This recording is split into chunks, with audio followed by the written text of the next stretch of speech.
What's going on, guys? So I literally just recorded a video about this last week. Kanye's been going crazy on Instagram, coming at GAP, Adidas, anybody else that he feels is, kind of suppressing him and, messing with his ownership if it comes to Yeezy Day or anything with GAP not, fulfilling their promises and everything like that. So over the weekend, we actually got news that Gap and Yeezy officially terminated their deal, which is crazy because just 2 years ago, their stock price, as you can see here, their stock price is down to like $8, but it went up to like I think like $40 after the first announcement of their partnership, which was supposed to be over 10 years. But they actually got Kanye to, I guess he zoomed in on CNBC to talk about it. So we're gonna listen to what he had to say and then react to it. If this is your first time on the channel, make sure you hit that subscribe button, hit the notification bell. I do upload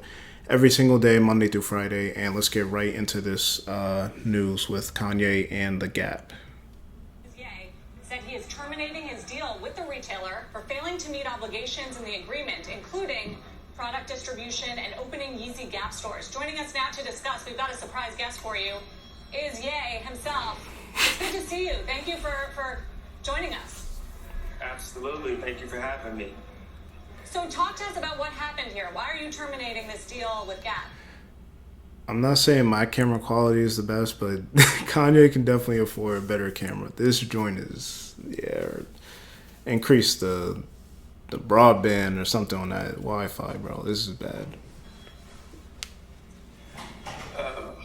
Well, it was always a dream of mine to be at the Gap and to bring the best product possible to the masses. And I always talk to them about doing products for $20, like the best product in the world, designed at the same level of the top fashion houses in the world at $20 for the people. And so we went through 3 years, and honestly, there's always like struggles and back and forth when you're trying to build something new and integrate teams. So we designed an entire collection, and I wasn't able to set the actual price that I wanted for this collection. And then they actually took one of the shirts and sold it for $19. So like that's a very important part of this. So like Ye said, his main objective is to push out quality product, whether it's the design, the materials, how it feels, how you feel when you put it on, and making it an affordable thing. When the Yeezys first came out, whether it was for Nike or Adidas, and one of the main reasons he went to Adidas was because he felt like they had the infrastructure, he had the freedom, and he could push these things out, and eventually everyone that has that wanted Yeezys could get them. And we see that today. There's like a million models, colorways, and stuff, and Yeezys are fairly obtainable. They still sell like crazy, but he's saying the Gap pretty much took his designs and then made a similar thing, like we've seen with Adidas, and they price it differently. And meanwhile he's being told that they can't drop the price on this or everything like that. And I get there's a lot of things that go into that. Like if I have a premium product with a certain designer on it, I'm probably going to mark up the price. Number one, because I can sell more, just because I know people will buy it.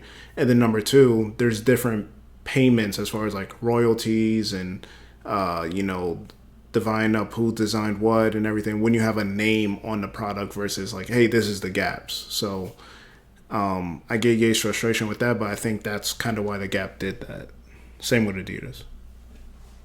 Didn't price my stuff at like 200 and above their whole price point normally, and then did the exact shirt for $20. Also, they did pop-ups, and I signed on with them because they had in the contract they said they were going to do stores, and they just ignored us about building stores constantly, and it was very frustrating. It was very disheartening because put everything I had. I put, all of my top relationships. I went and got Demna, the head designer of Balenciaga, which is one of the hottest brands in the world, to come. He does couture. And with that relationship, he ended up, working on a Gap collection for me. So that's the other thing he's saying is like, he wanted, like, he had a vision, right? So like when you sign a contract, obviously you can have addendums, you can add on, like there's a lot of legal stuff that goes into it, but it's like he signed on with, hey, this is what we're going to get. They're going to give him the infrastructure, they're going to do whatever products they hold up, their end of the bargain, things like that. And he's saying like he wanted to do actual Yeezy stores, and I do remember him saying that like years ago.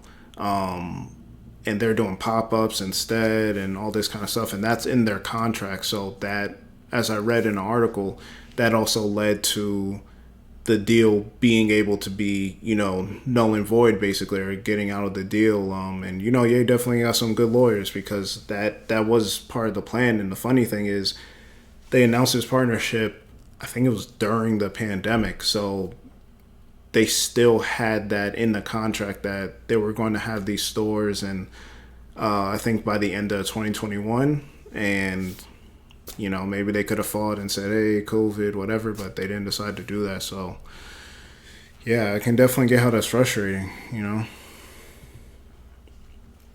are a lot of like things, colorways that I didn't approve.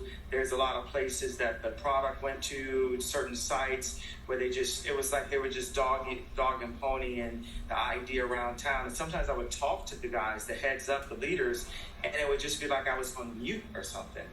And they totally, our agenda, it wasn't aligned. And I know, my family, we're Garmentos. My family, we made the first Louis Vuitton bootleg jogging suits, and they used to confiscate the bags in LAX. That's actually literally my family that would cut up those bags and make jogging suits. We literally would make cross colors. Yeah, this is because people always think of things like the celebrity. This kind of, I wouldn't have been so influential in clothing language. I like that. I like the word language better than aesthetic. So, I mean, I'll get the gist. Basically, it's like he just felt that what they agreed on wasn't happening. He wanted his own infrastructures. He wanted to have creative control. They're pushing out product, putting it places he didn't say they could. He didn't approve it. Yeah, man. So, I mean, I'm always on the side of Ye, especially when he's so passionate about this. Like, he's saying, like, my family comes from this, or like, I used to work at the Gap, or like, I have a vision to help people all around. Like, this is my gift that I can give to people, and it's being suppressed. So I'm with him all the way. I'm happy he got out of that deal.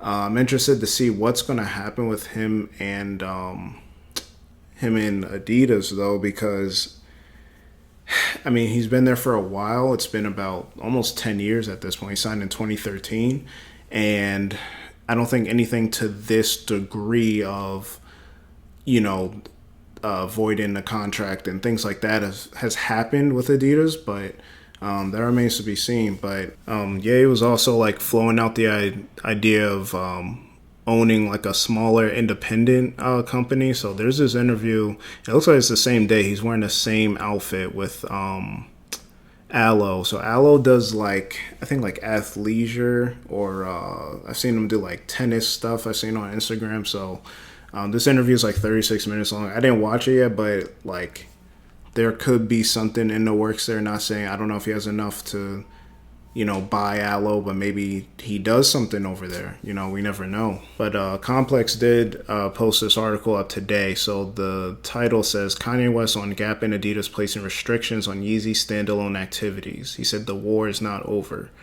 So now, when you sign these contracts, just as they have promises to him, he has to have promises to them. So what can he not do? What can, what is allowed and what isn't? So he posted up this on Instagram. So it says, it's from September 13th. It says, summary of restrictions on Yeezy standalone activities under licensing and endorsement agreement with Adidas and strategic agreement with Gap. So the restriction says, Neither Yeezy nor Ye may use, wear, sponsor, promote, market, advertise, endorse, design, manufacture, license, sell, or provide consulting services with respect to any of the following products under the Yeezy trademarks or Ye's likeness or any other identifiable attribute, feature, or indica of Ye. Meaning it can't be called Donda, Pablo, Jesus Walks, anything like that. And there's just a list of restrictions like you can't athletic, athleisure, casual, streetwear, sportswear, football cleats, footwear, apparel with unique attributes, on field, on court, sideline, court side, apparel, accessory, like basically anything you could possibly think of. Like the only thing that's not in here is like they even got heart monitor on here for like sports electronics. Oh my god. The only thing not in here is like interior design stuff. If you wanted to do that, he probably could, but yeah. So he posted this and said, well, I guess the war's not over. So even with this, termination of the contract with Gap, this is how his brand is tied to Gap and Adidas. So, I mean, we'll see. He's got good lawyers, but I'm sure Adidas got better ones. So we'll kind of see what happens with this. We're still following it. So Nice Kicks have posted this up, but this is apparently Ye's, like basically his terms that he sent to Adidas. I think he's trying to get out this contract, but basically number one was terminate the contract. I definitely like how Ye does he said like contract should be 1 page, and this is his terms right here, 1 page. So terminate the contract, take back IP. So I want to know what does that mean, because Kanye's supposed to own it, the Yeezy brand and the IP. So I don't know which part of that he doesn't own. Maybe it's a certain percentage, but who knows.